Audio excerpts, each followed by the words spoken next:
All right, folks. Happy Thursday. It is Thursday, May 2nd. The year is 2019, according to my calendar. So, let's see.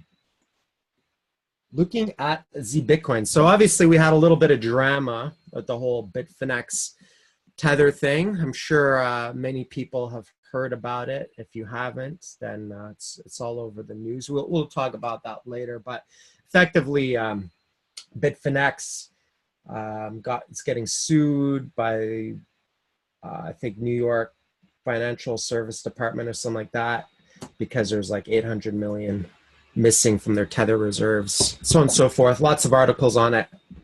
Anyways, but as far as price action is concerned, we had a little bit of what I would call an illogical shakeout. And the reason why I call it illogical is because the market reacted, right? We're just kind of starting to break out. The market reacted with the panic selling, but if you look at, what are people panic selling into, right? Like if you were to look at, let's say, right here, for example. So you got to love the markets. Like, oh no, Tether's not fully backed.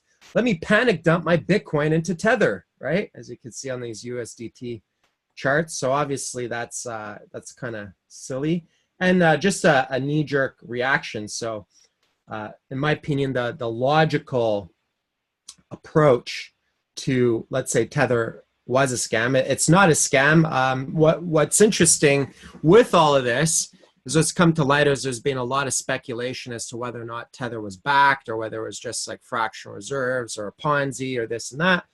Well, in light of all this, we've realized that it was backed one-to-one, and now it's about 70% backed.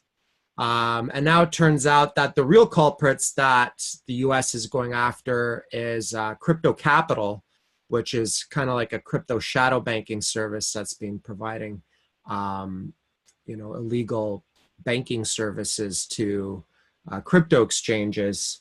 We'll get into all those fundamentals later, but I bring it up now because it is kind of relevant to the recent price action.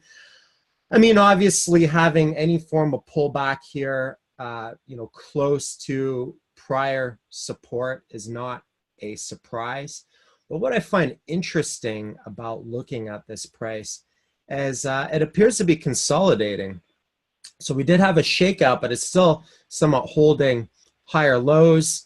It's just kind of chopping around and consolidating here. The longer it consolidates below this resistance line, I think the better it is for price action. And when you look at this price action, we've basically had one solid breakout above resistance, right? Like this is a major breakout point right there. So there's like a bit of a consolidation period, somewhat of a kind of like an ascending triangle down here after this heavy selling, this capitulation that we had on the break of 6K support. So it has some consolidation. We know that shorts are starting to pile up. The premium on BitMEX is punishing people for holding shorts, so it's showing that people are piling on their shorts. If we look over on TradingView for Bitfinex shorts, there is shorts are starting to pile up.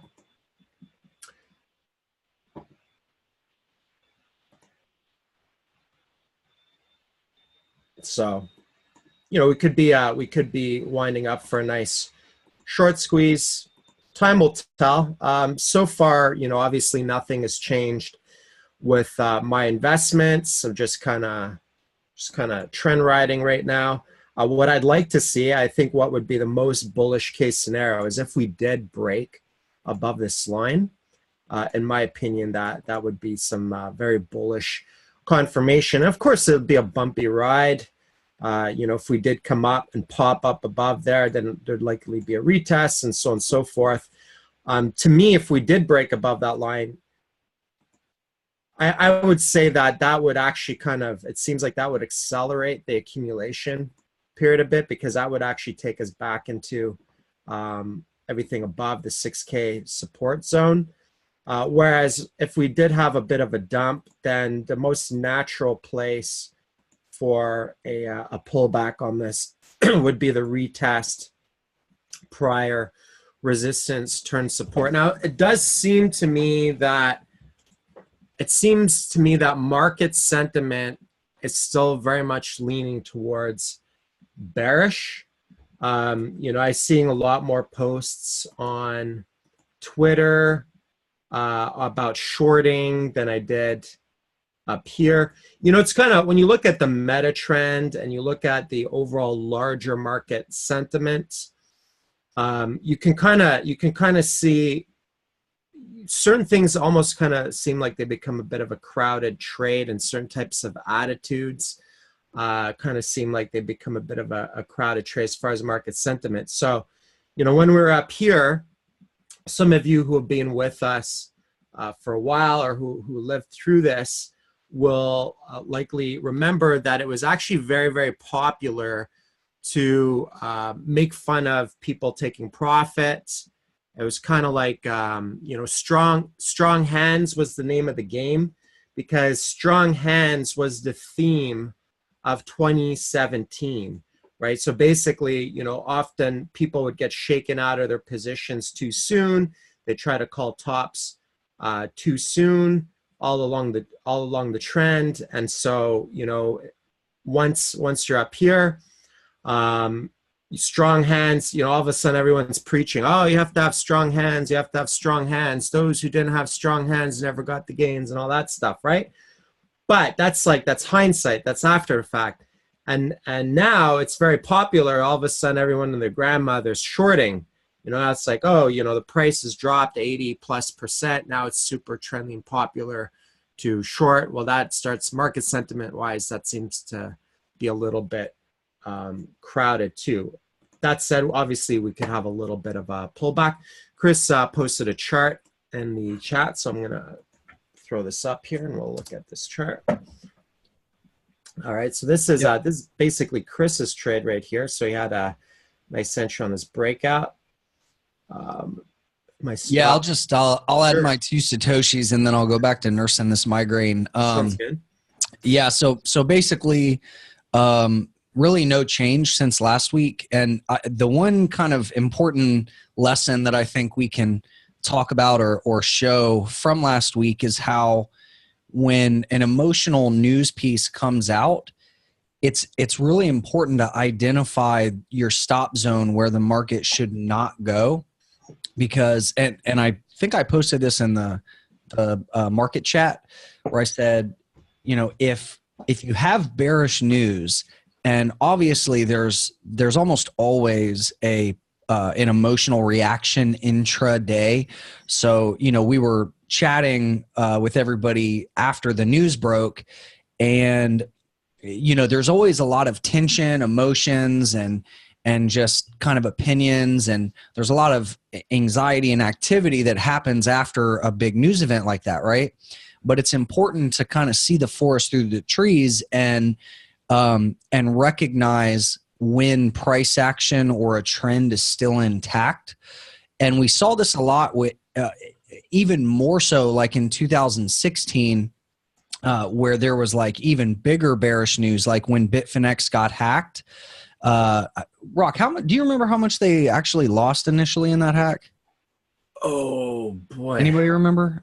Was it like 50 or 100 million? I don't think it was massive. If anybody remembers, feel free to type it in. Closer to 50 million or something. 50 or 60 sounds kind of right to me. Yeah. Anyway, so it was a pretty big deal at the time, and we actually had a short going. Anyway, long story short, in 2016 there were several examples of when bearish news. Yeah, right there. There were several examples of when bearish news came out, and we got a panic, but the price structure, the bull market, actually stayed intact, right? And so, if we look at kind of comparing what happened most recently with that pullback, that it was basically nothing compared to prior years. And what I said in chat was something to the effect of, whenever you have bearish news and the price trend remains intact, that's actually a really bullish sign. CoinDiva says 72 million. Yeah, that sounds about right. So it wasn't a small amount of money, but and anyway, this is something that doesn't have really much to do with Bitcoin per se, right? It's just like, we could call it like accounting fraud with another coin, right? Like a quote unquote stable coin, which isn't really tied to Bitcoin directly.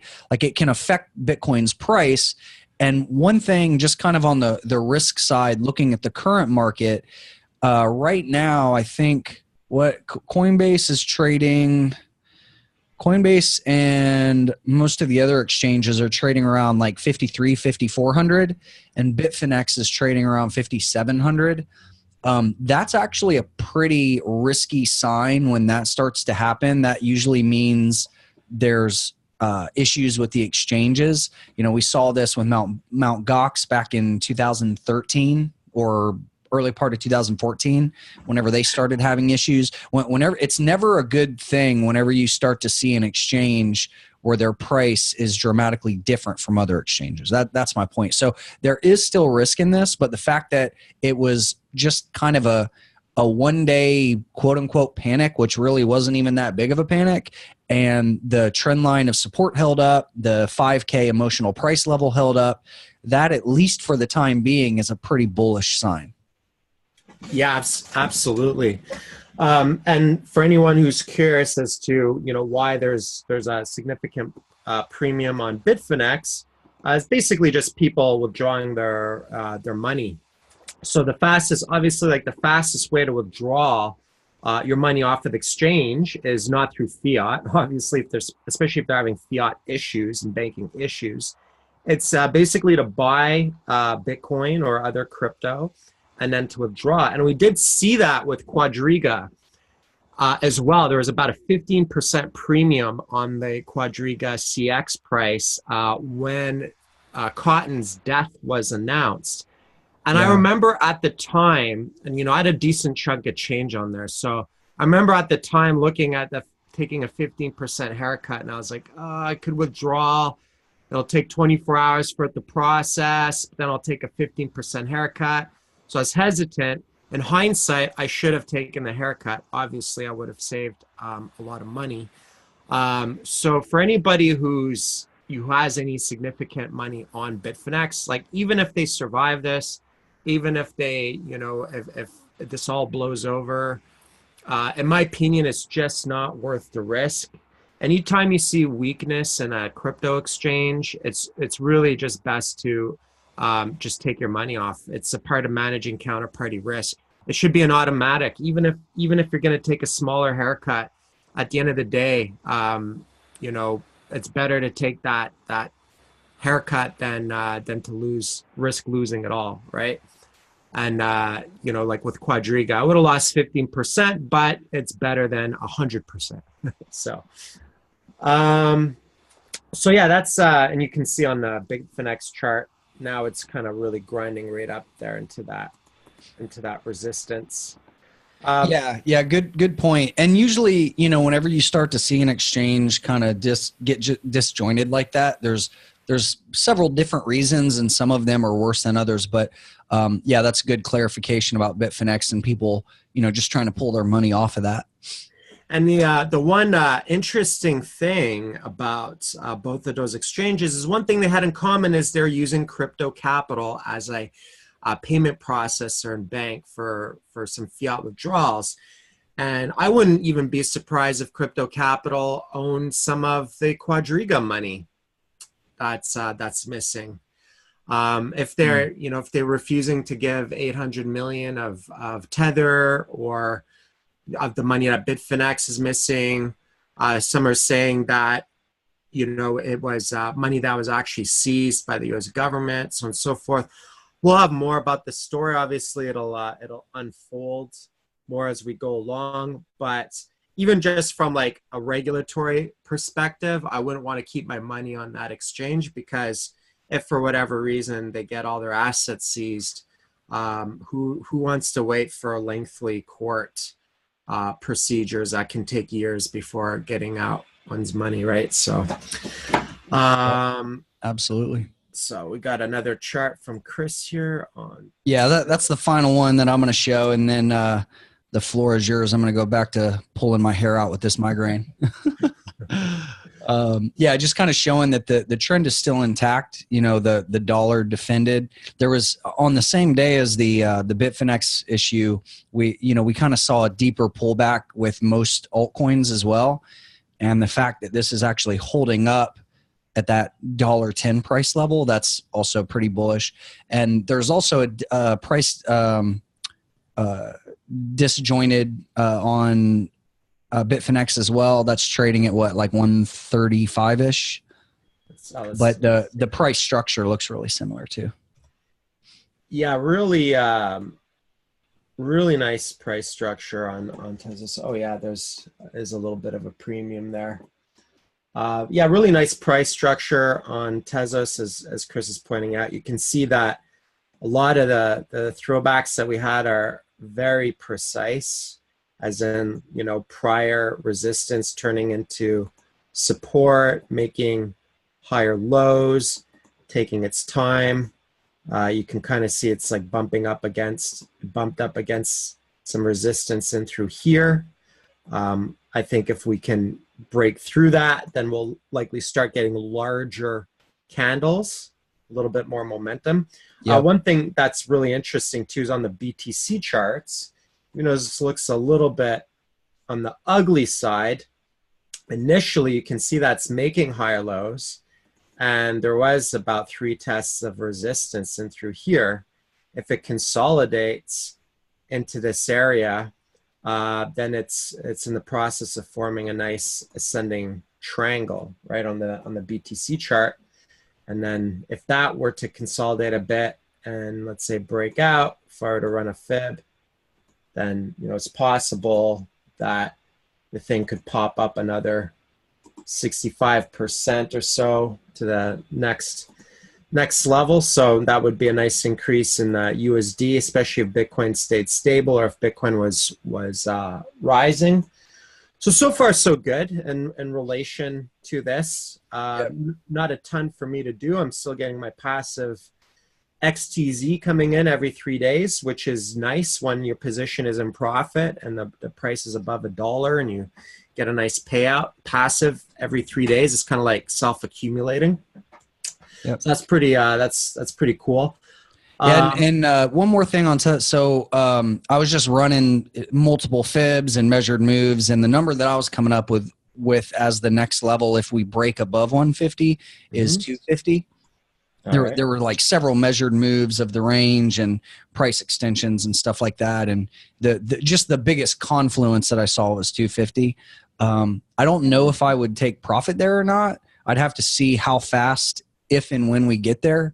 But that's where, if we do break out, I would expect to see some kind of slowdown. So, yeah, absolutely. Yep. So that's it for me, guys. I'm gonna go get some rest. But all right, take care. Nurse that headache. Take some CBD oil. Yes, sirs. All right, thanks, guys. Thanks, Right, Rock. I'll see you guys later. All right, cheers. So we've got some resistance in through here. My first price target, being a little bit patient, is about $10. It could take a while to get there. You know, might not even happen this year, but I'm okay with that. You know, as long as my Tezos position ends up continues staying in profit, then it's all gravy. I can be very patient. I believe my average fill last time I looked was around the 70-cent mark. I did start scaling in and then I averaged down. So I did bring my average down. It is my largest position. And yeah, and a bunch of profit on that, but not enough profit where I'm interested in taking anything off the table. This is like my super greedy trade for this cycle anyways. So I'm going for like really big gains. So I'm kind of treating it, in my mind, I'm kind of treating it similar to like an Ethereum 2015, 2016 type of thing. Another market that really, really interests, yeah, retirement cycle, exactly. Another, and you know, again, just for anyone who's new, just to kind of go over my reasons. I mean, a lot of people have heard me repeat this multiple times over, but you know, every time you know, in the last cycle, I made some good money. I made a lot of profit. I got to keep my profit in the last cycle. Made some good profit last year, even though it was a bear trend, and even though in the last quarter I had some drawdowns, which are now in the green because of Tezos.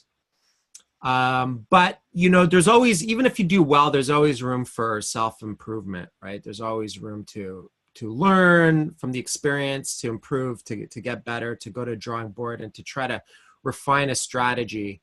And so that, you know, what I ended up finding in the last cycle is I just wasted months of my time crunching like thousands of trade transactions and just paying like tons of tax, right? So because the prices are lower and we're at the, in my opinion, the lower end of the accumulation range on this cycle, in my opinion, there's a lot of benefits to holding positions for longer and trend riding and minimizing taxable events. So if you're in the US, if you hold your positions for over a year, that's like capital gains of like 20 something percent. If you close your positions earlier than that, then it gets treated as regular income. And if you make a lot of money, then, you know, obviously the regular income in some states can go over 50%, depending on where you're at, unless you're living in like Texas or something that doesn't have state income tax. So those are like very real things. I think in Germany too, I heard through the grapevine that if you hold for over a year, you don't pay tax at all. And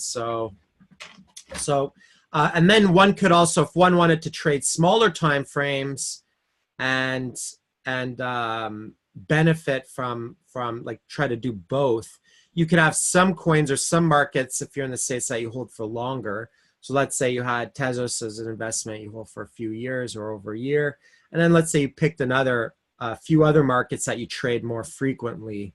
You could kind of flush out and separate those strategies and such. So it really depends on your situation and your time and so on and so forth. But in my opinion, just going back to what I said about the whole strong hands thing, you know, like when we were up at the highs, everyone was preaching strong hands. In my opinion, and, you know, it was very unpopular to hedge, to short, to take profit. You were, you know, you could take profit on a 10x or a 20x, a 50x, and people would make fun of you. And now everything's all about, you know, being conservative and hedging and shorting and, you know, because people got punished, right? So now it's super popular. You know, after getting punished for a year, suddenly like what ends up happening is the market goes into a habit, right? The market gets into a habit. You know, the market was in a habit of, you know, calling tops all through 2017.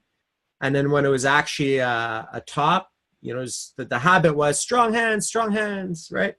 And now, you know, the habit was like, you know, getting wrecked in 2018. And now the habit's like, oh, we gotta hedge, you know, we gotta protect whatever is left. And so, you know, whether this is the bottom or whether we end up for a bumpy ride, you know, maybe we pull back, who knows, maybe we dump lower. That's certainly possible. I don't have a crystal ball, so I'm not going to pretend like I know exactly what's going to happen. That said, all I know is that if I play with a very basic principle of buy low, sell high, in my opinion, now is the time where I've gone in heavy into crypto, and now is the time where I exercise strong hands and sit back and cruise control.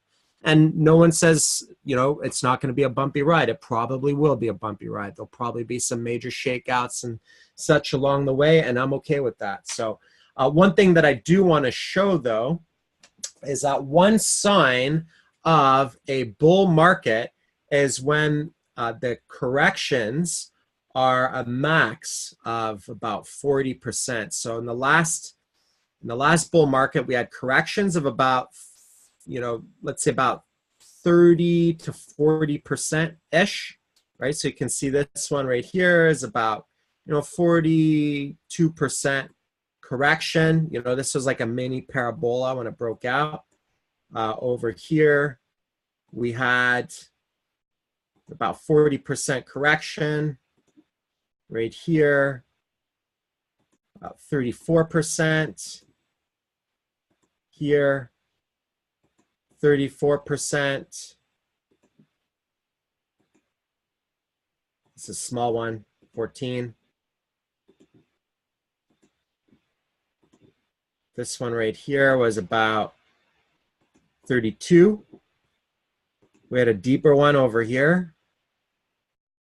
Bitcoin is having an existential crisis with all the hard fork drama right there. Yeah, absolutely, Bill. Bill's saying people learn slowly, and once they do, it's too late. Absolutely, absolutely. So right here is about 40%. Right here is about 30%. And then some of you who were with us at the time will remember when I pointed out the anomaly when we had a shakeout and we dropped about 44%, that was an anomaly. This was like the deepest correction Bitcoin had in several years, right? And then you can see that, so that wasn't a correction, that was like a dump. And then, from here to here, it's like 46. If you want to measure it down to that low, 65, the 40, 45, fairly deep dumps, from here to here, 51, right? So one thing to look out for confirmation of a bull trend is, when we start making higher lows and higher highs, and when the corrections, we start getting reasonable corrections again, ranging from anywhere to like 35 to 40% corrections. At which point, if we start doing that, then, you get back into those really nice V-bottom bounce plays. Yeah, KJ is saying reasonable only in crypto. Yeah, so that's kind of like standard for crypto. And at the time, people were screaming end of the world on each one of these, right? But each one created a higher low. Something else to kind of look at, you can see like a bit of a longer trend line too from the lows. We did kind of tag a higher low on this longer trend line. So it's like this, we deviated. You see how the angle, I've showed this multiple times, but you kind of see how the angle just keeps on changing and shifting, and the parabola gets steeper and steeper and steeper. These are all things that you can take away with you on the next cycle, all things that you can measure in the next cycle. You start seeing a chart looking like this in the next cycle, you start seeing ridiculous gains in a matter of weeks looking like this on Bitcoin, and it's going straight up vertical. And after years of reasonable trend lines, the trend line going straight up vertical like a rocket, then obviously that's like one of the sure signs that we'll be breaking into another bear trend, right? So it's interesting how we did kind of just test this this longer trend line. And so what I'm looking for, if we do end up breaking above, a lot of people, here's the thing, right? A lot of us, including myself, is looking at this line, and the most natural thing to see here is that prior support turns resistance, and that this is a very natural take profit zone, and I bet shorts will pile up there, right? And so it wouldn't surprise me in the least. In fact, I almost consider it would be expected to have a deeper pullback at that level. That said, if too many people are seeing the same thing, then it becomes a bit of a crowded trade. With a crowded trade, what ends up happening is a lot of people pile in on their shorts. Too much of the market ends up short. And then once, you know, Spoofy the bull whale steps in, then you can get a nice short squeeze. And then that's when you get a pop, you know, hit stops, maybe liquidates some shorts, and then you get a pop. So that's one of the dangers when too many people see the same thing. But, you know, for the most part, it wouldn't surprise me at all to see a pullback at that level. So far, the market's actually holding up quite reasonably. We have one question. Is it realistic to expect it to keep going up beyond 6K and never come back to retest 4K instead of 6? Well, the logical answer is that we would retest 4K level. The logical answer would be that we come back down and retest this level and create a range here. But like I said, if it gets too crowded and seems a little too logical, Bitcoin has been known to throw curveballs, right? To throw nice little curveballs at the market, right? And so we'll see on how that responds. Going back to one market that really interests me, and this is just on my watch list. I'd love to scoop some of this stuff up, but like I said before, I can't justify 50x the ICO price. Now you'll notice that the market cap, there's some similarities between Tezos and Cosmos. Similarities in that they're both popular staking coins. The only difference, though, as far as price action is concerned, even though they're at similar places as far as market cap is concerned, is that, you know, Cosmos is like close to 50x the ICO price, whereas Tezos is, you know, 2.5x or something like that, maybe 3x the ICO price, right? And so what that tells us is that, you know, and Cosmos is in price discovery, right? It just kind of launched. So even though it's making higher lows, even though this kind of looks like an ascending triangle and it could break out of resistance here and it could pop and make a new high, one thing we often see in that price discovery is a breakdown, and the probabilities of that increase when you have people, ICO investors at 50x profit, because 50x profit is a lot of profit, right? You put in 1 Bitcoin, now you have 50 Bitcoin, right? That's so, you know, realistically, naturally, there's going to be some people who are going to want to lock in some of those gains. There's going to be some whales who are going to want to take some profit off the table, so on and so forth, right? Now, one interesting thing, though, is that the main difference between Cosmos and Tezos is that with Tezos, when you stop the baking cycle and you withdraw your coins off the wallet, your punishment is when you want to start a new baking cycle, it takes probably around 34 or 37 days, something like that. Whereas in Cosmos, you actually have to lock coins up, right?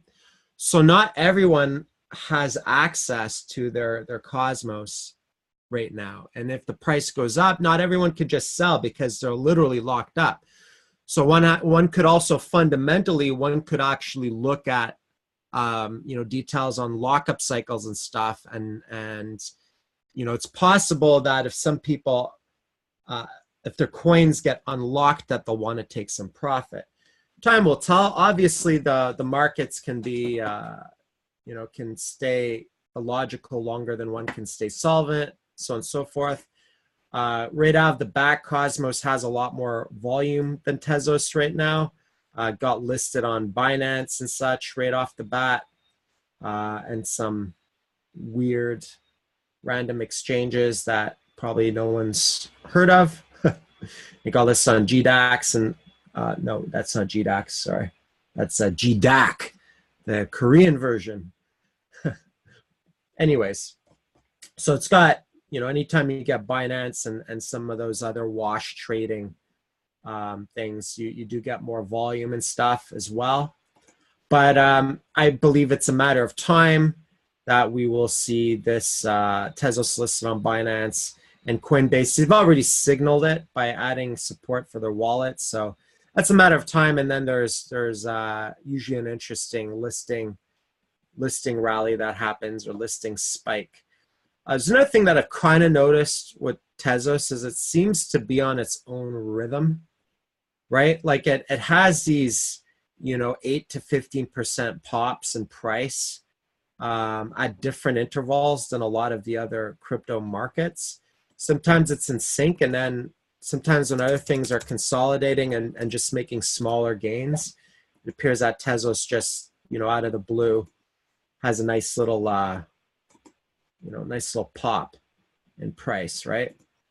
So Atom or Cosmos is on my watch list. I'd like to buy some, but it's one of those situations where if it goes up higher, I'm just going to JOMO and just, pass it by and wish everyone good luck who invested in it. Can't be in everything. But if it does have a major crash, and by major, I mean like, 70%. Let's see. Then, if it could get down a little bit lower, I wouldn't, with this kind of price discovery, like I'd be okay buying like 10x above the ICO price or whatnot. If it could drop down to like $1 or whatnot. I think its ICO price is like 10 cents. I'd be okay with scooping some of this up at $1. That might not ever happen though. We'll see. So if anybody participated in that ICO, congrats. If I did and I was up 50x, I probably would be taking some profit just because it's 50x. But, I definitely keep some of my position too, because, it could go up 100x or 1000x, right? We've seen that kind of thing in crypto. So no guarantees. Another thing. So there is probably one of my worst performing investments right now, Zcash. So interesting thing with Zcash is they did a study, a survey, and turns out that Zcash is it's starting to grow in popularity amongst the sadomasochist community. So if you're into pain, this is the type of investment for you. Anyway, so this is my worst performing coin. I still love the project. I like the project. I'm still holding the project. If I do buy anything else in crypto, if I decide, like if Atom were to hit my lower price targets or wherever, and I want to buy and diversify into some other crypto, I will still keep Zcash, but I will sell some of my Zcash just to tax harvest, right? And my logic behind that is, if you have fiat that is neutral, and you buy, your coin with fiat, then maybe you'll make some gains or whatever.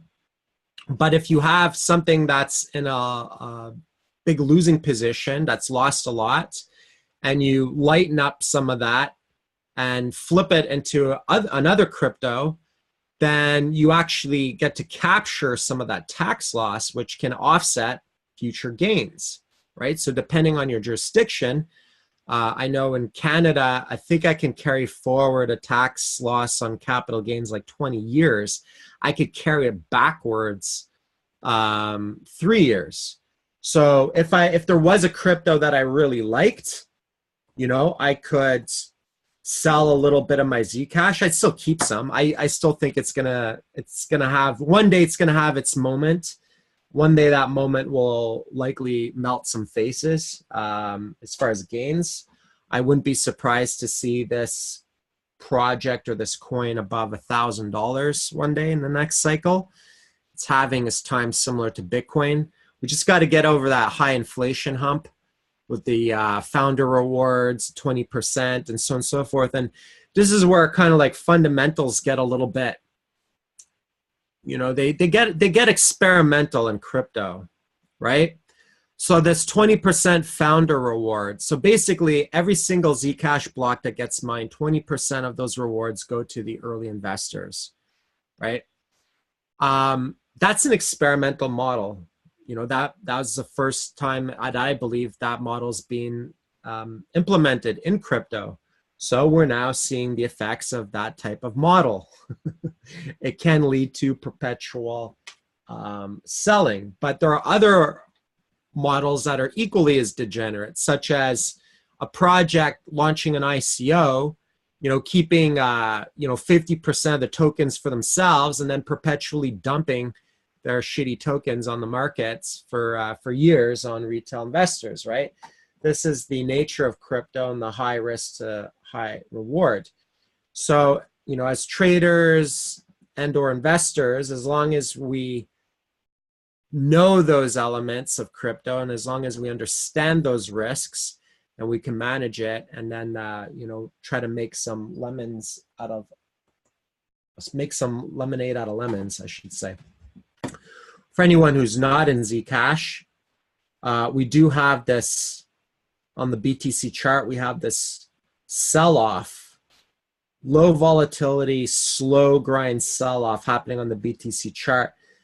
That's been happening for almost a year, right? Pretty much a year when you think about it. If you want to bring it down to May or whatever, end of May, June, pretty much a year, right? Just like the slow grind sell-off. Initially, the sell-offs are fun. And you've got like volatile sell-offs with wild swinging bounce plays. Obviously, that's a lot more fun. It's like slow bleed, not as fun. There's not a ton you can do with that except get out of its way. If it ends up breaking this descending trend line on the BTC chart, that could be an interesting trigger for an entry. So Zcash is currently my position that's underwater, which is fine. Not everything can be in a winning position. My Tezos position is much larger, and it's in a nice chunk of profit right now. So that's my overall crypto portfolio at this tail end of the bear trend / into the early bull trend is up. It's in profit. So, and that's like, looking back, like I said, last quarter of 2018 was where I started to tilt a little bit, or not tilt a bit. I'd start tilting on that last quarter, and I stuck with my plan on Tezos, and now I've made some lemonade out of that. So we shall see. We'll see what the cards hold for us. There's definitely treasure in the shipwreck. So, we capitulated, we broke 6K, and then I pressed the gas and I went hard. And that was my plan. I said, if we ever break and capitulate, I'm going hard. So now, I've got fiat in the bank and such, but, as far as my crypto portfolio is concerned, I'm like, my crypto portfolio is all crypto. And I don't have anything sitting on exchanges because of counterparty risk. And that's another thing you got to measure too, as far as counterparty risk and balancing out. Those are things that you don't have to necessarily worry about as much in traditional markets, right? Is the level of counterparty risk, but that's something that we have to deal with in crypto. So when the prices are high and a bear trend is imminent, it makes sense to take on more counterparty risk. Some will go into the bank, but probably a big chunk will also go on exchanges to hedge into fiat. And you mitigate that by diversifying. Maybe some of it goes into, dare I say, Tether, right? But not the lower end of the spectrum, with exchanges getting hacked like Quadriga, and then with all this Tether FUD and stuff like that. To me, it just doesn't make as much sense from a risk to reward standpoint, having as much money on exchanges. If you're an active trader, it's good to have some. Obviously, you need to execute your trades quickly. But if you're position trading longer periods, anywhere from 6 months to a few years, or investing, multiple years or whatnot, then it just doesn't make a lot of sense at these lows to keep a lot of money on the exchanges, because now the balance of counterparty risk, the survivability says that it is better to hold one's private keys offline on cold storage at the lows, right? And I've said this before many times too, but I prefer the crypto markets when they're in the gutter and when we're starting a new bull trend versus the tail end. As much as like this is exciting and as much as there's insane amounts of cash just flowing in every day, this gets really stressful because you got to figure out what the heck to do with all that money to keep it, right? Because if you don't do something about it, it's on the chopping block, and then you're playing, yeah, exactly, you're playing hot potato, and you're having to take on excessive counterparty risk and stuff up here. Whereas like down here, or like 2015, 2016, those years were actually really, really fun. You could keep majority of your crypto offline. Even for a lot of 2017, I was holding positions. I was holding positions for months, even altcoin positions where we had, wild runs on altcoins going up 10x to 100x or whatever from here to here. And I was holding altcoins, and it was great, keep it offline. And then when it was time to sell, it basically take me 3 hours to send them all to the exchange and dump them.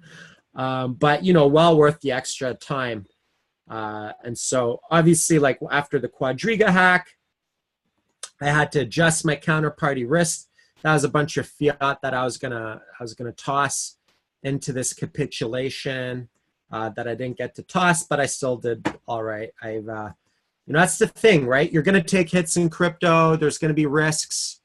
You're gonna take your bruises. You'll have some scars and cuts, but it's all about how do you adapt, right? You always got to be quick on your feet. You gotta adapt. You gotta figure out some kind of adjust your strategy to minimize your downside, maximize your upside. And the best thing I could say about being in crypto is it's like constant adaptation, right?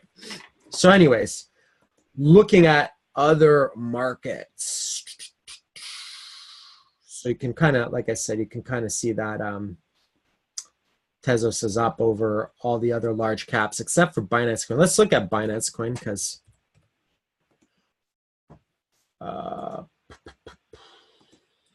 let's look at Binance Coin. So this is one that just keeps, the gift that keeps on giving. I'm not in this. Congrats to anyone who is. Dollar-wise, looks like it's kind of testing all-time highs here.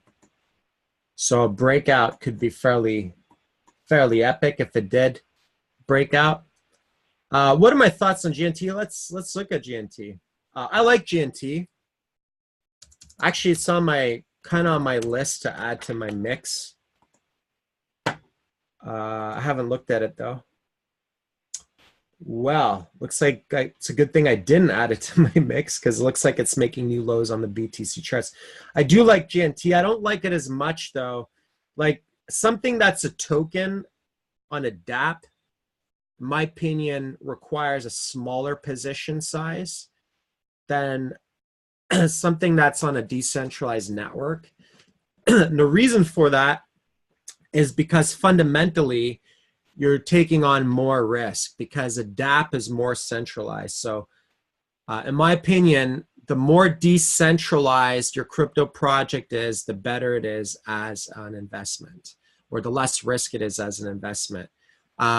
Because there's multiple different risks that you have to factor in. There are regulatory risks, right? So, the government can come in and let's say you have like a centralized company and your centralized DApp and token, and you did an ICO and the government decides to come in and crack down and shut you down, it becomes very easy, right? They have jurisdiction over companies. But a decentralized network with thousands of nodes and no one's really controlling the helm, even if they were to take out the leaders, a decentralized network can continue to thrive and survive regardless. We've seen this with Bitcoin. We've seen everything including the kitchen sink thrown at Bitcoin. And that's why they call it the honey badger. You know, the honey badger runs around and eats bees and snakes all day, right? That's what Bitcoin does. It takes all that FUD, all that garbage that gets tossed at it, all the adversity and animosity, and it turns that shit into fertilizer, and it grows from it, right? It gets stronger. It's like a weed. Bitcoin is a weed, you know? The more abuse it takes, the stronger it gets, right? And so we've seen that over the years. We've seen countless black swans and all kinds of FUD and all kinds of stuff thrown at Bitcoin, and it's still here. It's still doing well. Whereas a DApp, there's a little bit more risks, right? We've seen DApps where people just kind of, you know, there's a regulatory risk of it, but then with centralization, more centralization comes the whims of the developers and the project founders. So we've seen with stuff like even like CFI, co-founded, for example, where just on a whim, they're like, man, we don't feel like doing this anymore. And there you go. Now, fortunately, they refunded people. They gave people some money. If you're not so fortunate, some of these projects will give you nothing and they'll just run off, and they'll either burn through the money, not have anything to give you, or they'll end up, you know, driving their Lambo on a private island doing circles all day, right? So, you know, with a project like that, at least they had the integrity to pay people back whatever money they had left in their coffers, right? But that's actually rare. You don't see that very often in crypto. More often than not, you see them just taking off with the money or just burning through the money. And it's like, oh, it disappeared, or we got hacked, or whatever excuse that they give. You know, so there's a higher probability of exit scams with more centralized projects. So that is a risk that one has to weigh out. I like GNT. I haven't, you know, I've traded it all when it first came out. I had some nice trades, but I'm not in it yet. If I did buy some, it would be a smaller size position, just because I think it's a little bit more centralized.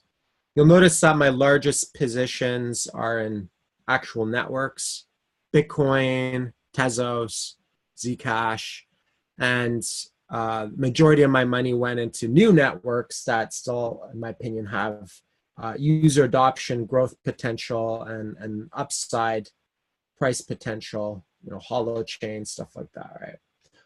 Speaking of Holo, speaking of the devil, let's see what that's doing. So I had pointed out that, you know, there's a possible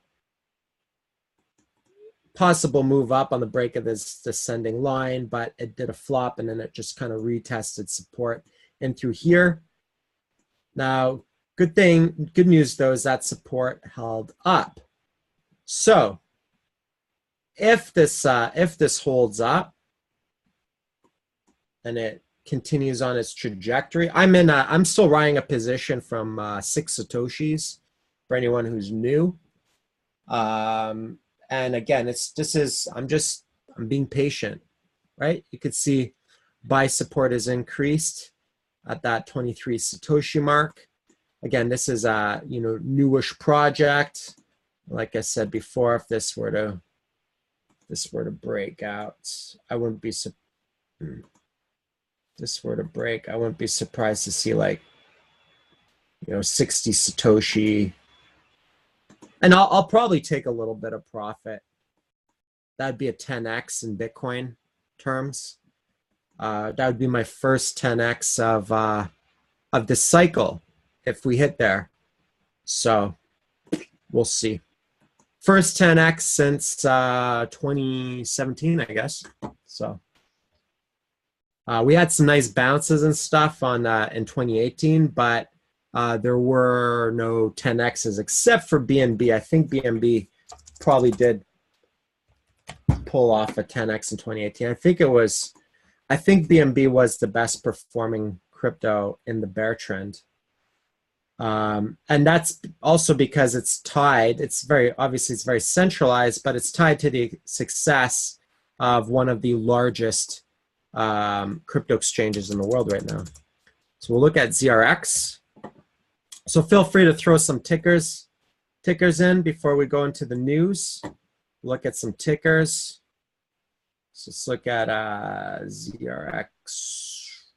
I'm going to go with Poloniex. They have the oldest data, I think, on ZRX. Okay, so on the BTC chart, it's kind of testing a support. And so this is something I've said multiple times before. This is like a big descending triangle in the BTC chart. Something I said multiple times before. In my opinion, in order to be in a winning trade in an altcoin, it has to gain on both the USD and the BTC charts. And that's a lot for a lot of people to wrap their minds around in crypto. A lot of people just do USD or BTC. But I'm very much a person about taking a middle path, being a little bit multidimensional in that regard. In my opinion, I don't feel good about an altcoin position unless it's gaining on both BTC and USD, not just one or the other. If it's going up in BTC and down in USD, then that's a losing trade.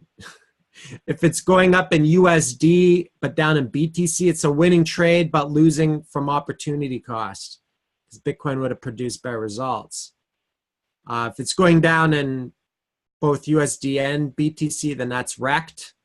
And then if it's up on USD and BTC, that's a home run, right? So ZRX, big descending triangle right here on the BTC chart. If this breaks down, we'll probably see at least a retest down to the lows here. That breaks, then it's just, looks like it's kind of in a bit of a slow grind, right? This looks like a little bit of a slow grind here since late of last year. See, the volatility is a lot weaker, right? Whereas like here, the bounces are a lot more drastic. It's another reason why I'm not trading as much, is I don't really I don't like trading slow grinds. You usually don't end up performing as well in the market. It's a lot more difficult to outperform the market when you don't get that wild volatility like you can in other places. On the USD charts, that's funny. On the USD charts, I just popped the Coinbase listing, and we can see how well that's done since then. So now it's down even more, right? A good 76% since the Coinbase listing. Anyways, I'm going to keep that there for historical reasons. I'm just going to keep that right there. Coinbase listing. Every time we look at that, it's just going to be a reminder. So a reminder to anyone who's new, do not buy Coinbase listing pumps. Right? Even with Binance listings or any exchange listings, usually those are like sell in the news. On the USD chart, one could make a case for some accumulation here. You can kind of see that it dipped in through the support here. If it bounced and retests here, then what that, someone saying I sold it all in the pump. That's good. Very good. Well played. If it did this and it bounced here, then that would be an inverse head and shoulders, at which point that would be winding up, consolidating for a bigger move up. And in order for that to happen, though, it would have to start gaining on the BTC chart. So we are testing support, but there's not much of a capitulation wick. Like you can kind of see, like, even though this was like slowly bleeding out, a bit of a wick here, and it produced a bit of a V bottom. This seems like a bit of a slower bleed out. I don't necessarily think it could bounce here. One could possibly, like, if one were to trade this, is how I would trade this. What's going on there? Because I like bounce plays. I like depth. So if I were to trade this, if I was still actively trading, I would, buy a depth, and then I'd probably cut out at like, 8% if it snapped that support, right? And then, maybe you get a small trade in there if it retests resistance, or maybe you just hold it if it does really well. So you could take a stab at a dip, but it's not the type of, it's not the zone or the area where I personally would average down, because it could be a bit of a longer fall down to the next level. So see how that plays out. ADA, let's see how ADA is doing. Obviously, altcoins right now seem to be a bit of a mixed bag, right? We're seeing some, so there's not just like, for most of 2018, we're seeing just kind of correlation across the board, and we still have a lot of correlation, especially to Bitcoin. But we're seeing some altcoins actually making new lows on the BTC charts, whereas other altcoins, like let's say Tezos or whatnot, aren't. They're making higher lows. So that's kind of a bit of a mixed bag right there, which is a bit different. Which is actually, I think it would be a good thing for crypto if we did have more mixed correlation. It'd make it much better for trading and investing, instead of just, sometimes it feels like trading crypto is like trading some index fund, right? When everything just goes up and down together. So at least if we have some mixed correlation, then at least it can spice things up, right? You'll be able to find bull markets within a greater bear market. You'll be able to, find things having their own unique rallies and so on and so forth. ADA. Okay, what do I want to use for ADA? Let's look at BTREX. Okay, so again, here looks a little bit, you could see it's a little bit different. Something like Zcash made new lows on the BTC charts. Something like ADA had a throwback on the BTC charts that's retesting prior resistance as support. It could break down lower, of course. But if we had a bounce off of here, then that would be good. One thing one can do to time that, I'm not in an ADA position at the moment, but one trigger that someone can do, that I could do, is here's the Hikinashi candles. If it popped and broke this immediate descending line on this throwback. So right now, I look at a chart like this, I'd say, okay, this actually looks very interesting to me, right? It had a big drop. It was bullish, had a big drop, 37% drop, throwback, retesting prior resistance as support. If suddenly it pops and breaks this immediate descending line, this immediate bear channel that we have since the sell-off, and then if the Hikinashi turns green, then that can be a sign of making a higher low and possibly winding up for another rise up.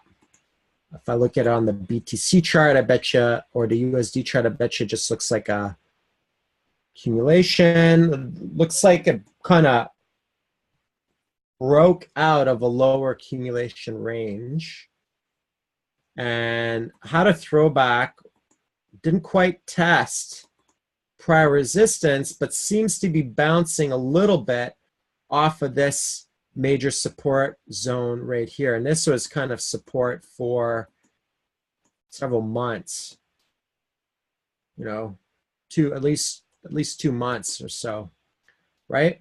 So if that holds up and it bounces both on the USD and the BTC charts, then it's good to go. So that's ADA. Look at Grin. Here's a coin with very high inflation. So personally, I wouldn't be touching this for a while because of its extremely high inflation. So it's a fair launch, proof of work coin, so on and so forth. But last I checked, its inflation was just extremely high because it's a new coin. And so it's just like Bitcoin's inflation was extremely high on in the first year, right? So just like Zcash, or you look at the early Zcash chart, high inflation. So I'd say there needs to be more supply that hits the market with this. Cool project. It's a lower cap. It's only a lower cap because there's not a ton of supply right now.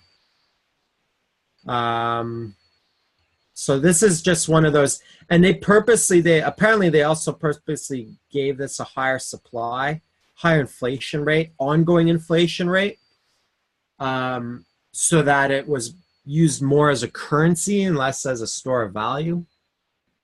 So I'm not entirely sold on this as an investment yet, per se. There will be, it'll have its moment, like every coin has its moment, but I think that if it does have its moment, I'd probably treat this as a shorter trade versus holding longer term, even though it's a lower cap, which should give it up a lot of upside potential. But the thing is its market cap can still grow while the price stays the same or lower, right? So let's say the price were to stay the same, but new coins keep entering into the market, its market cap will grow, but you're not really making any profit off of that. That's just basically more supply hitting the market at a relatively stable price. So let's grin. AGI, I do have a smattering of AGI I'm down on. A very small position though, so. This, again, I would say like this is more like a centralized token type of thing.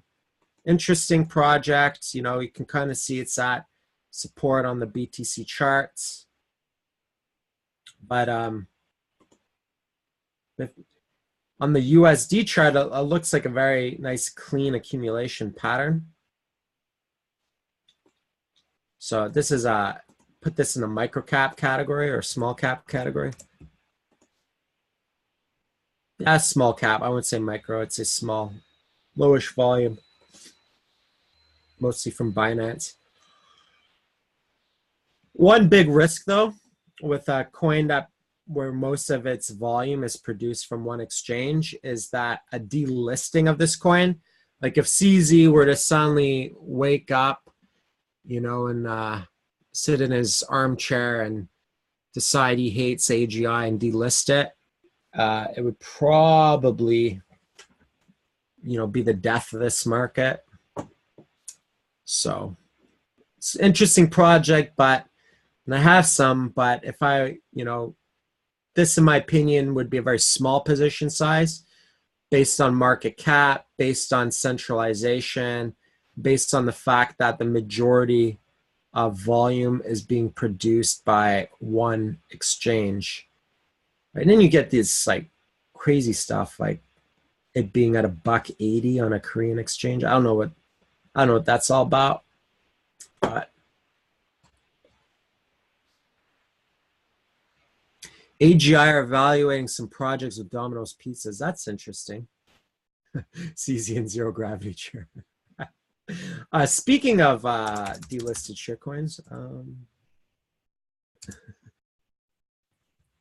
let's see how BSV's doing.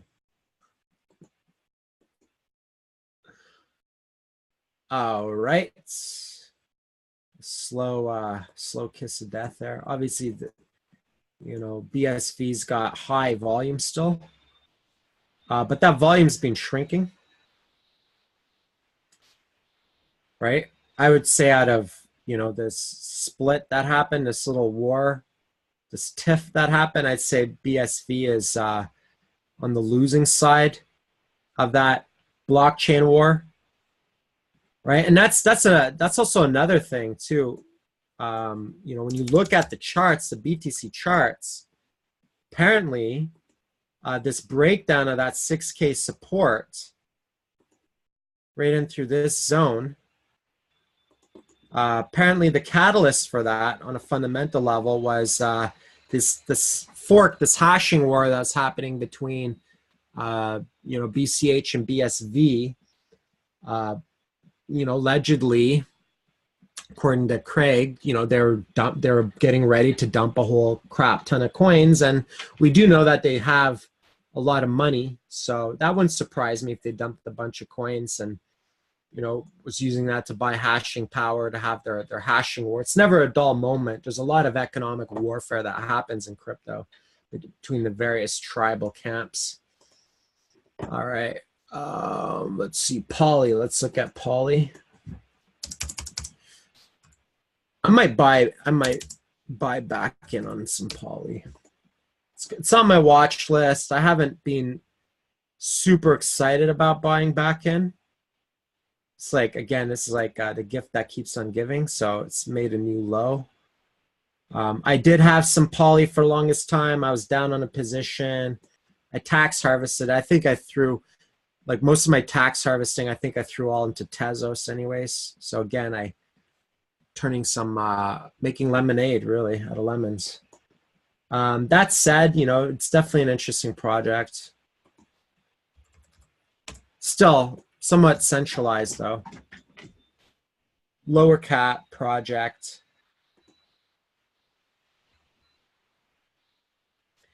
How do you get dividends from XTZ? Where do you store XTZs? You could store it on hardware wallet.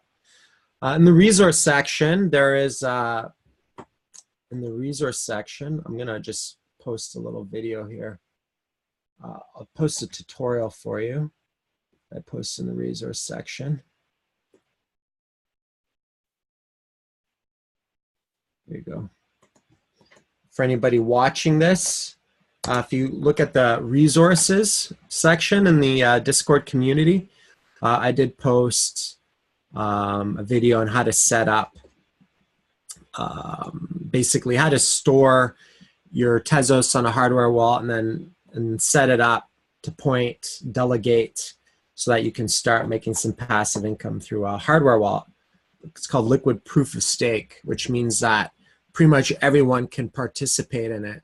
The difference between delegating on Tezos versus delegating something like EOS or BitShares or Tron or, you know, one of those things is that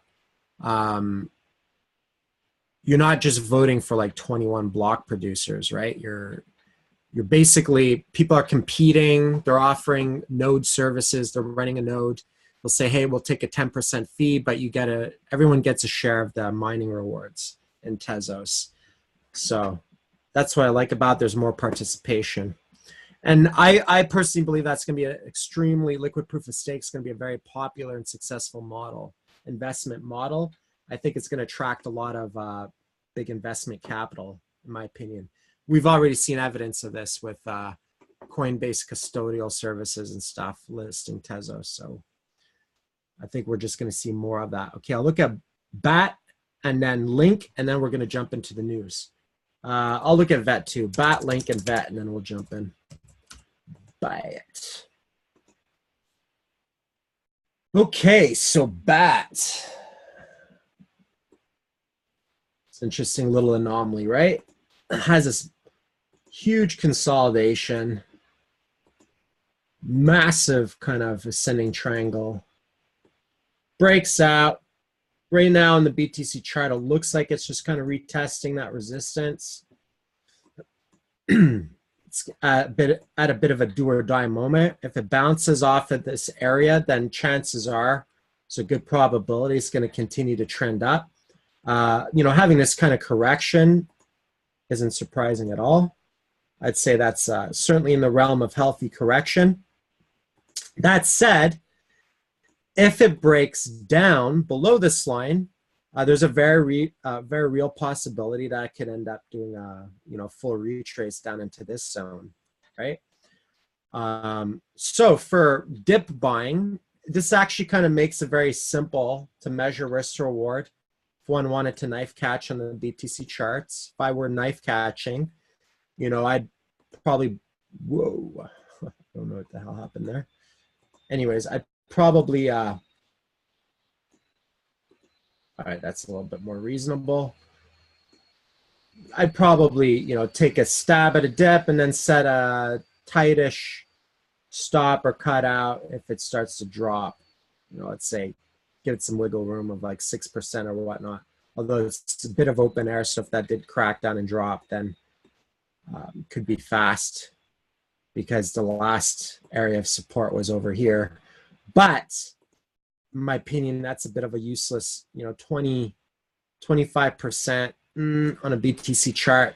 That's stops a bit too loose for my liking. So I'd probably cut out at like 6% if I were to take a stab at a dip here. But if I wasn't in BAT and I'm not in BAT, this would be an interesting area. If it bounced here, bit of a throwback, it could bounce here. If we look at the USD chart, see it's just kind of stair-stepping with these bull flags. Right, nice little flags here. So it makes a move up and then it retraces away as a pullback on the trend and then continues up. Nice volume here on this pop too, right? So if I was like still in BAT, or if I'm not in BAT, but if I was in a BAT position, I'd probably just be trend riding. And then, so there's Link, and then VET, and then we're going to go into news. Link.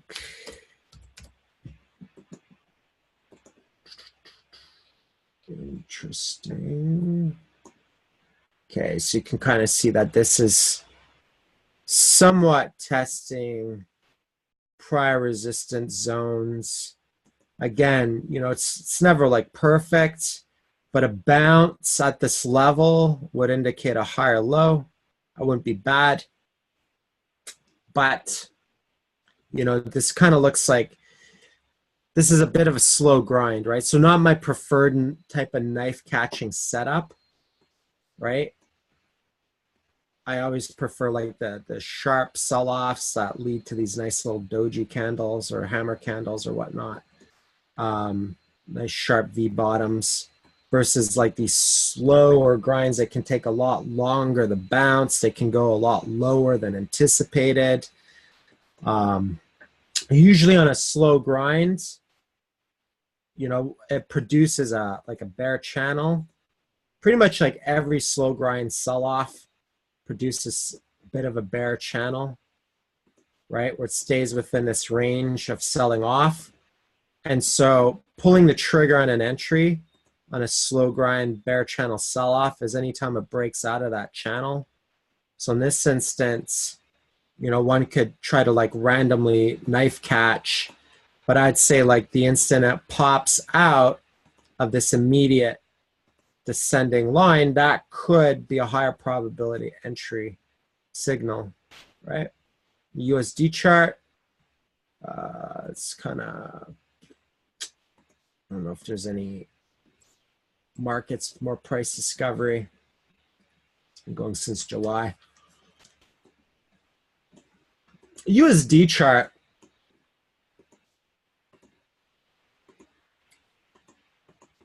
It could be some bullish price action here if this breaks. It's been consolidating at this resistance or retest. Its first test of this resistance here was the end of last quarter of 2018. So, if it were to break this, then I wouldn't be surprised to see a significant move up.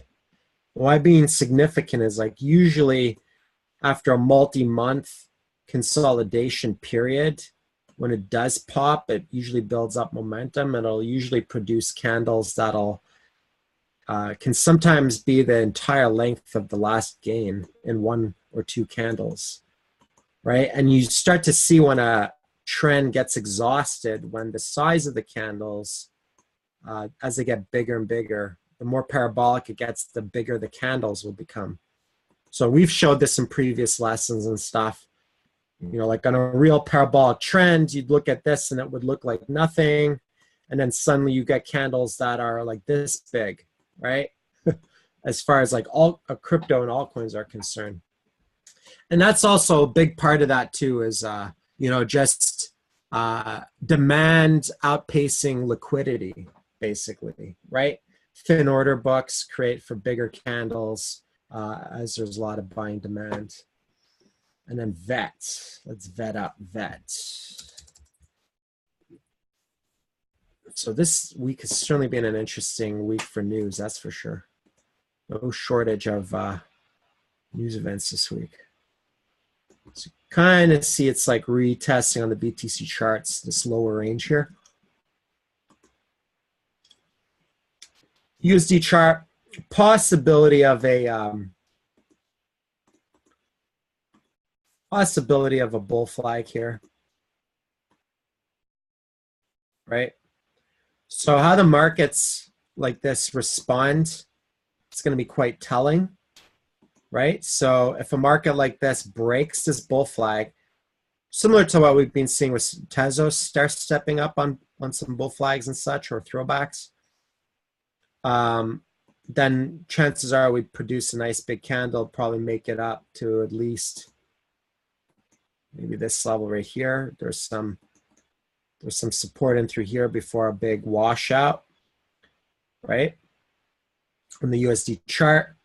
On the BTC chart, it would be bouncing from a general support area, right? So we're certainly at a bit of a crossroads on a lot of these markets.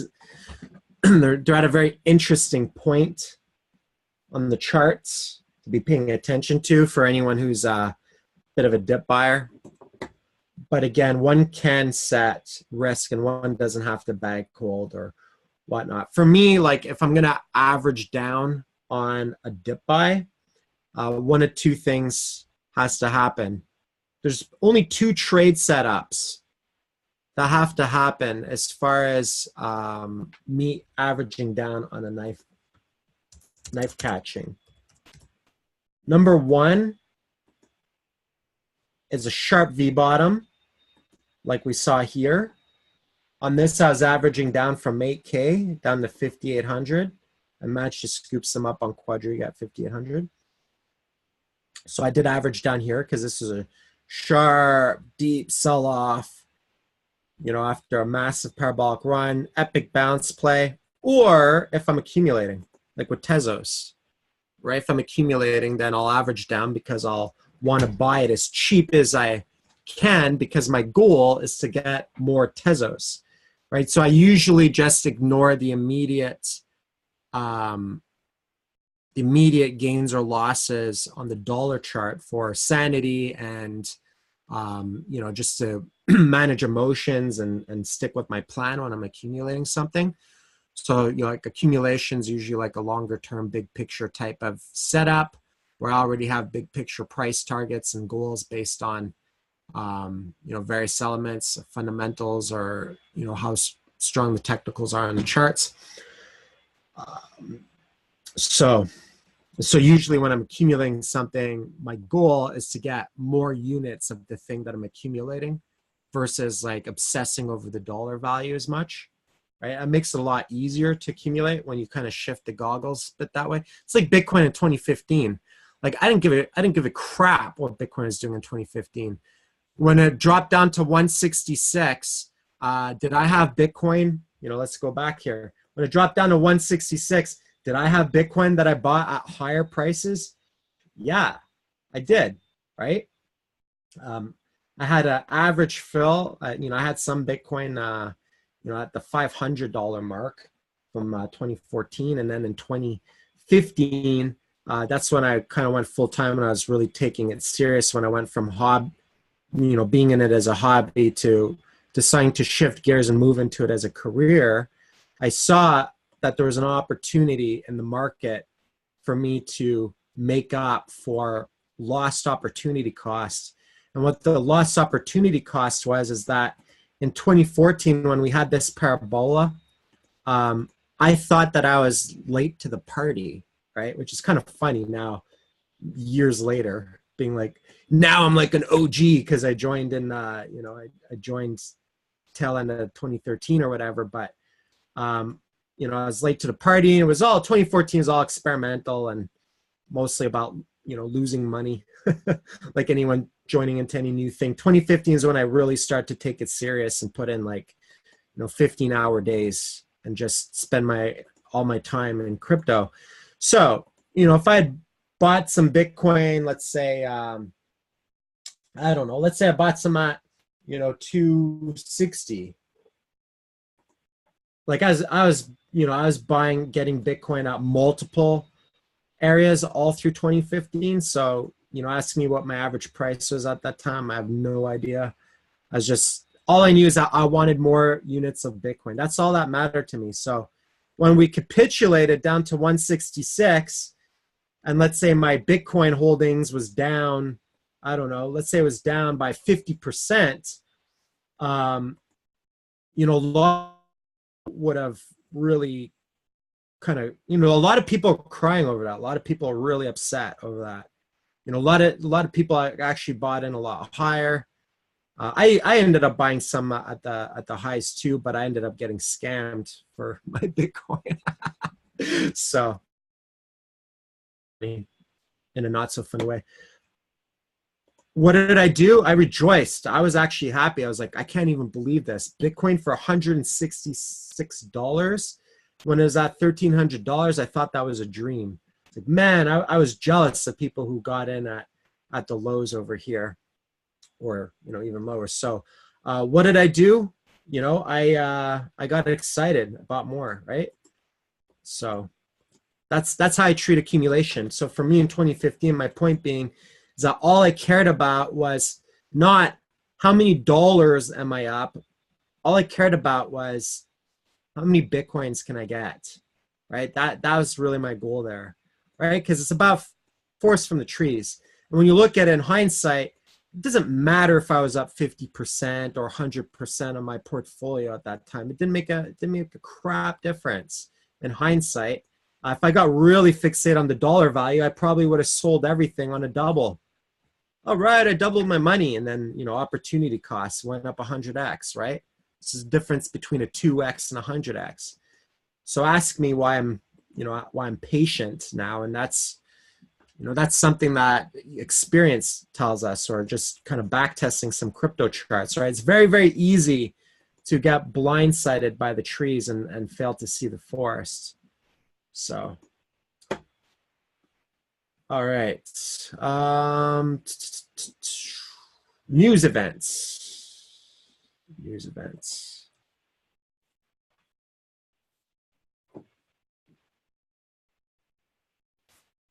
Okay, so this broke out today. I thought this is very interesting.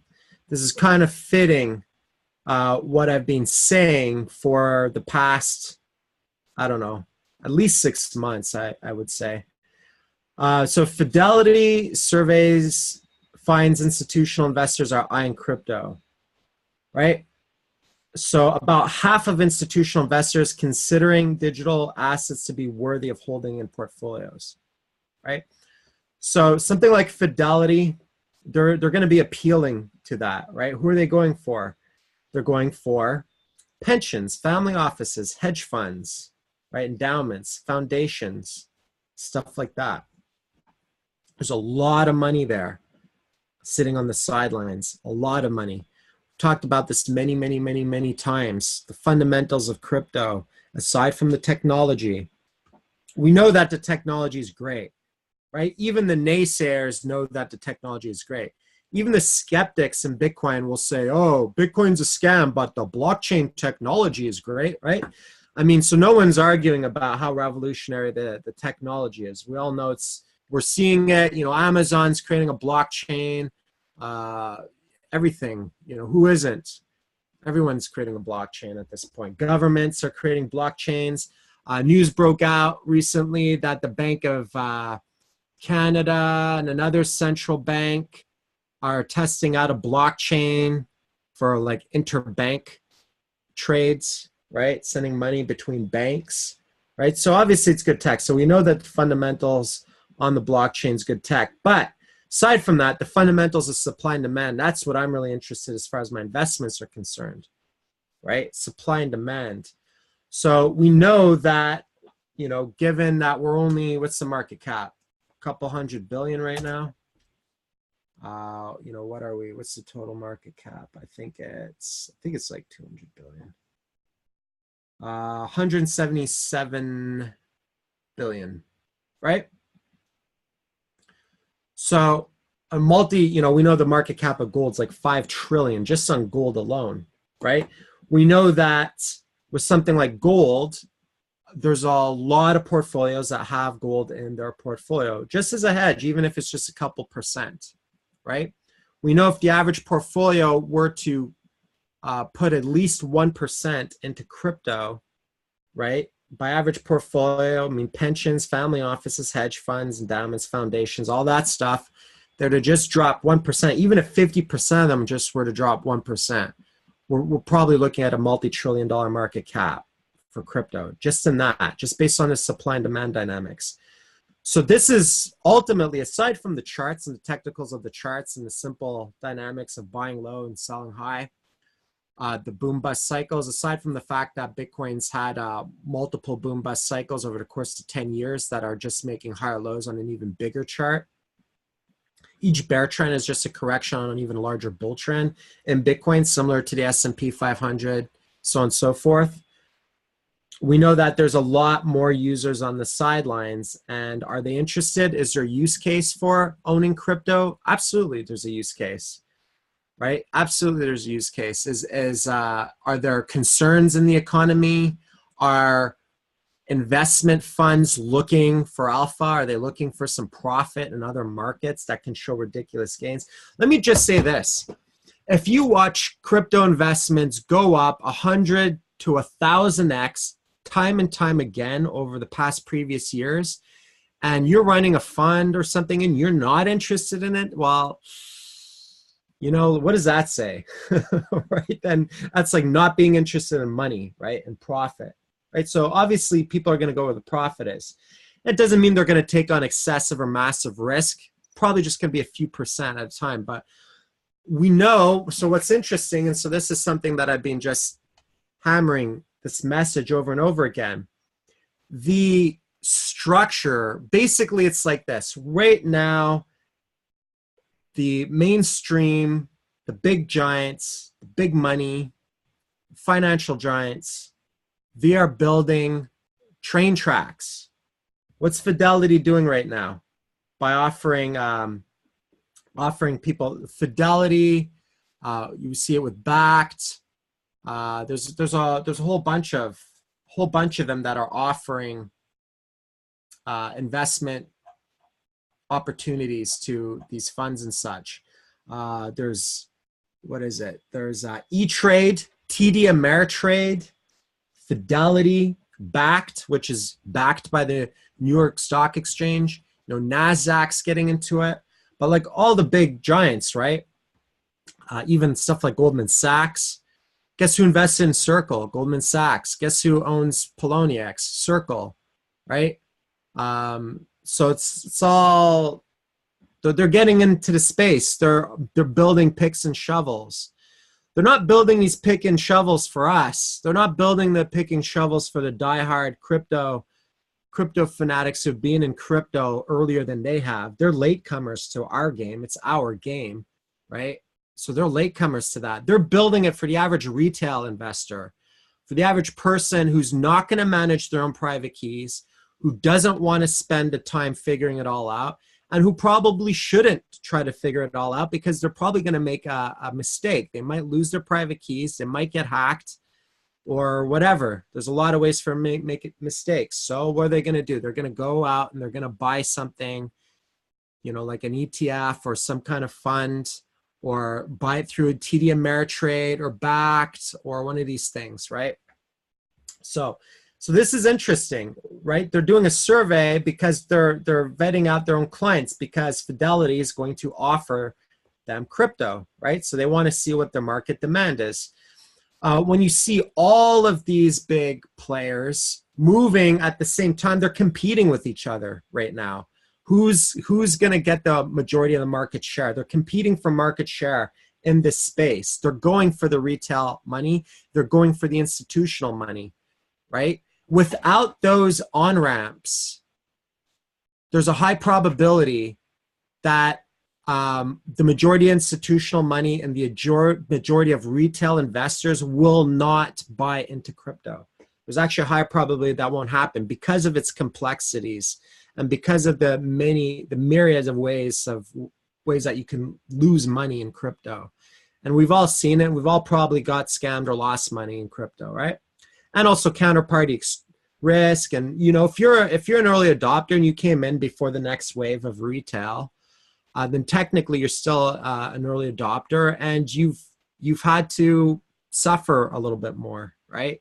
You've had to figure out things a little bit more. You had to make your own due diligence, be your own bank, run your own security, all that stuff. And so, you'll probably end up getting the reward if you haven't already before the next wave of retail comes in, right? So like what I said many times, what I'm looking for, and I think what the next cycle is going to be driven by, is going to be institutional and retail investors. When people have it in their retirement accounts and such, then that's going to be putting a lot of pressure on supply and demand. What I like about these services that are being offered is, unlike something like CME, which is just cash settled futures, you have a lot of financial institutions that are creating products for people to actually have real exposure to Bitcoin, right? E-Trade, one of the largest online trading platforms in the world, is adding Bitcoin and Ethereum. I don't know if we discussed that last week, but that's another major news event that happened. There's been some data analysis, right? Looking at the groups owning Bitcoin. It's a bit of an interesting article. I'll just post this in the chat for anyone interested in reading this. So again, I like looking at stuff like this because this is like fundamental analysis on supply and demand, right? Basically just kind of shows you Bitcoin awareness, right? Familiarity. Most people will be using Bitcoin in the next 10 years. You can see, there's obviously a lot of millennials that are into Bitcoin because they're a little bit more comfortable with technology. I'm kind of on that cusp. I'm like Gen X cusp. Let's see. Oh, this is huge. So I'm sure many of you are familiar with Tim Draper, right? There's a really interesting interview with Tim Draper where he said that there's a huge opportunity in the crypto space right now for governments to compete with each other and bringing in that money and that innovation into their country. So France just, created some very crypto-friendly regulations. So we know that a lot of crypto businesses and exchanges are having a very difficult time getting banking relationships. We've seen this with Tether. We saw it with Quadriga. We saw it with other ones, right? This is why they end up going with shady places like Crypto Capital, shadow banking services, just because they didn't have a choice. They're kind of driven to it because banks didn't want to do business with them, right? So France basically came out and they said, listen, we don't believe ICOs are securities, for one, and we're going to have a lighter hand in regulation. And if you want to be regulated, it's a choice in France. If you want to be licensed under our regulations, then one of the perks that we're going to offer you is that banks cannot refuse you business in our country. And if they do, then they have to answer to us and give us a good reason why they refuse your business. Suddenly the French government got a ton of applications from crypto exchanges around the world and businesses and stuff like, hey, we definitely interested in getting a license and setting up shop there because nobody wants to, they can't get any banking. So this is interesting. So we'll probably see we could see a bit of a STO and ICO boom happening in France. And we'll probably see some exchanges setting up shop and a lot more startups and a lot more innovation. And I think this is smart. I think it's smart for governments to make this kind of decision. I think governments should compete and create tax neutral economic free zones to draw in with crypto friendly regulations, a light regulatory approach to draw in some of that investment capital into their country, right? It's going to create more jobs. It's going to help bolster the economy. It can be a hedge.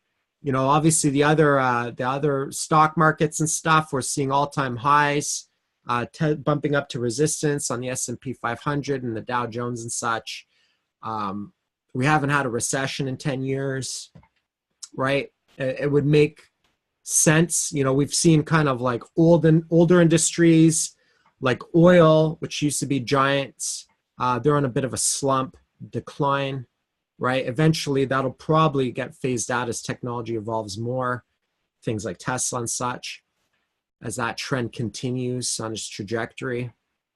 So they're going to need to find innovation in new sectors, and they're going to need to embrace it. And so what I foresee happening is once a country like France does this, in my opinion, what I foresee happening is that once they start getting a whole bunch of additional, tax revenues and more jobs and, a real growth industry happening, other countries are going to want to follow suit.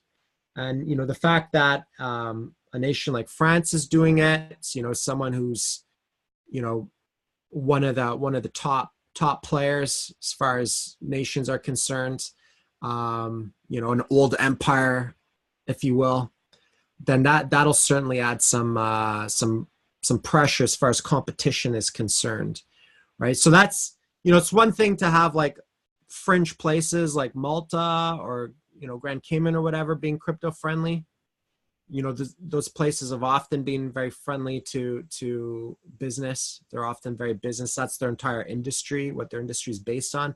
But when you have other countries doing it, following suit, major nations, and that can set a trend. That can be a trendsetter. So this is very positive news, in my opinion. It's very bullish news. Also, it's interesting, the French finance minister did mention Tezos when they had their blockchain summit or whatnot. So this is kind of cool. Good news. And then E-Trade, yes, we talked about this. E-Trade is close to launching cryptocurrency trading coming up. So there's a lot of train tracks being built. And then once the train tracks are built, then you suddenly have trains, and they're going to transport, be able to deliver people's investments, right? Another reason why this can be a real big growth spurt as far as the technology and user adoption is concerned is that, guess what happens when you have the big giants, big players investing millions, if not billions of dollars into building infrastructure in crypto? They build a product. What happens when you build a product or service? You have to advertise it, right? It's just commerce. You advertise your product or service. Next thing you know, you're gonna have Bitcoin commercials airing during the Super Bowl or whatever on TV. Right? For the majority of the mainstream, they basically just kind of follow what's trendy, right? Not necessarily going to get in. They're not going to be contrarian. They're not going to get in before everyone else. They just go when it's mainstream. For majority of people, whenever it's like accepted by their big corporations and their financial planners and the governments and all that stuff, and it's completely accepted, then they start to move into it. Then it, loses some of its shadier stigma from the past, right? So that's my hypothesis. That's why I'm bullish on crypto as a whole, based on these fundamentals. And the thing is that we just keep seeing this week after week. We keep seeing more and more of this. So, like I said many times, my favorite part in the market is when the prices are lower, at the lower end of the spectrum, but the fundamentals are bullish. That is my absolute favorite time in the crypto markets. Usually requires patience, perseverance. It's usually a bumpy ride along the way. But, and again, no guarantees. Maybe it drops slower. Who knows? It's certainly possible. I'm not arrogant enough to think that that's not a possibility. Anything can happen in crypto. But like I said, I'd rather go heavy, press the gas, the lower end of the spectrum versus the higher end of the spectrum, right? So it's kind of my hypothesis. So aside from that, I think that pretty much covers things. Mostly a lot of the big action has been in the news events, mostly around Tether. Price action wise, you've just really been seeing more consolidation. And, you know, this consolidation, at least at this level, it's almost a month now that we've been consolidating after the breakout. It's like a solid month of consolidation right under resistance. So far, so good. Obviously, we'll see what the week brings. Every week's different. There's always something exciting happening. So, all right, folks, I think we'll leave it at there. It's going on 1 hour, 45 minutes. So we'll leave it at that. Enjoy your weekend, folks. And we'll see what kind of wild news next week brings us. Never a dull moment in crypto. All right, and then for those of you coming to Amsterdam, I'll see you there this summer. I'm looking forward to July. It's going to be really nice. Looking forward to spending some time in Europe and touring around and stuff, and hanging out in Amsterdam. So I'll see you there. Take care, folks. Cheers.